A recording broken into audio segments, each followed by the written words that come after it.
ایک حدیث میرا دل کرتا ہے آپ کو یاد ہو جائے، مستدرک للحاکم میں حدیث ہے۔ حضرت انس بن مالک رضی اللہ تعالیٰ عنہ فرماتے ہیں ایک بھائی حضور کی بارگاہ میں بیٹھا رہتا تھا، نکما نہیں تھا، شارحین حدیث کہتے ہیں کہ کسی مجبوری سے وہ کام نہیں کر پاتا تھا، یا کرتا تھا تو کام آگے نہیں چل پاتا تھا، ذہنی صلاحیت ہی شاید زیادہ نہیں تھی۔ یہ حدیث مشکات میں بھی موجود ہے، مستدرک للحاکم میں بھی موجود ہے۔ حضرت انس بن مالک رضی اللہ تعالیٰ عنہ فرماتے ہیں وہ حضور کی بارگاہ ناز میں بیٹھا رہتا تھا، اس کے بھائی نے آ کے شکایت کی، یا رسول اللہ صلی اللہ تعالیٰ علیہ وسلم، یہ کوئی کام ہی نہیں کرتا، کوئی محنت نہیں کرتا، کوئی جدوجہد نہیں کرتا، آگے نہیں بڑھتا، مجھے اس کی ضروریات کی کفالت کرنی پڑتی ہے، مجھے جدوجہد کرنی پڑتی ہے، مجھے اس کے معاملات کا خیال رکھنا پڑتا ہے، آپ اسے سمجھائیں۔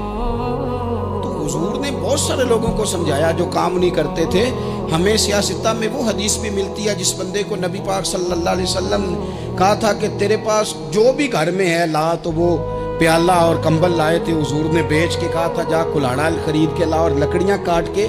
تو بیچ کے اپنا اور اپنے گھر والوں کا پیٹ پال۔ یہ ساری باتیں اپنی جگہ پر یہاں نبی پاک نے ایک روحانی مسئلے کا حل بھی بتایا۔ اللہ کے محبوب علیہ السلام سے عرض کی حضور یہ یہیں بیٹھا رہتا ہے اور سارے ہی کام مجھے کرنے پڑتے ہیں۔ تو حضور نے نظر مبارک اٹھا کے بھائی کی جانب دیکھا جو بھائی کا شکوہ کر رہا تھا،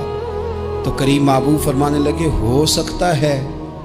یہ جملے میرے محبوب کے ان کو کہیں لکھنا، ان کی مٹھاس دیکھو، ان کا حسن دیکھو، اور بھائیوں کی محبت کے بیج جو رسول پاک پیوند لگا رہے ہیں اور جوڑ رہے ہیں، اور جس انداز میں بھائی کو بھائی سے ملا رہے ہیں، اس لہجے کے حسن کی مٹھاس کو بھی ذرا چکھ کے دیکھو۔ حضور فرمانے لگے ہو سکتا ہے رب تمہیں جو رزق دے رہا ہے وہ اسی بھائی کی وجہ سے دے رہا ہے۔ بھائی بھائیاں دے ویری ہوندے تے بھائی ہی بھائیاں دیاں باواں، وہ بھائی ہو سکتا ہے اس کی وجہ سے تجھے مل رہا ہو، اس کی وجہ سے۔ وہ دروازے نہ بند کریں جن دروازوں کی برکت سے روزی آتی ہے،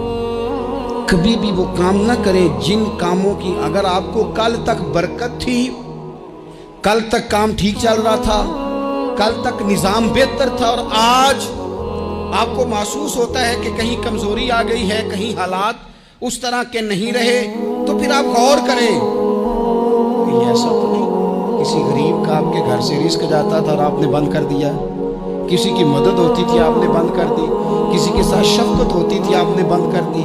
کوئی شخص آپ کی وجہ سے تسلی میں تھا اور پھر آپ نے اسے تکلیف میں ڈال دیا۔ اللہ کے محبوب نے فرمایا تمہارے کمزوروں کی وجہ سے تمہیں رزق دیا جاتا ہے، تمہارے ضعیفوں کی وجہ سے تمہیں رزق دیا جاتا ہے۔ تم نے تو ایک بندہ یہ کہہ کے نکال دیا کہ جا تیری تنخواہ میں نہیں دے سکتا،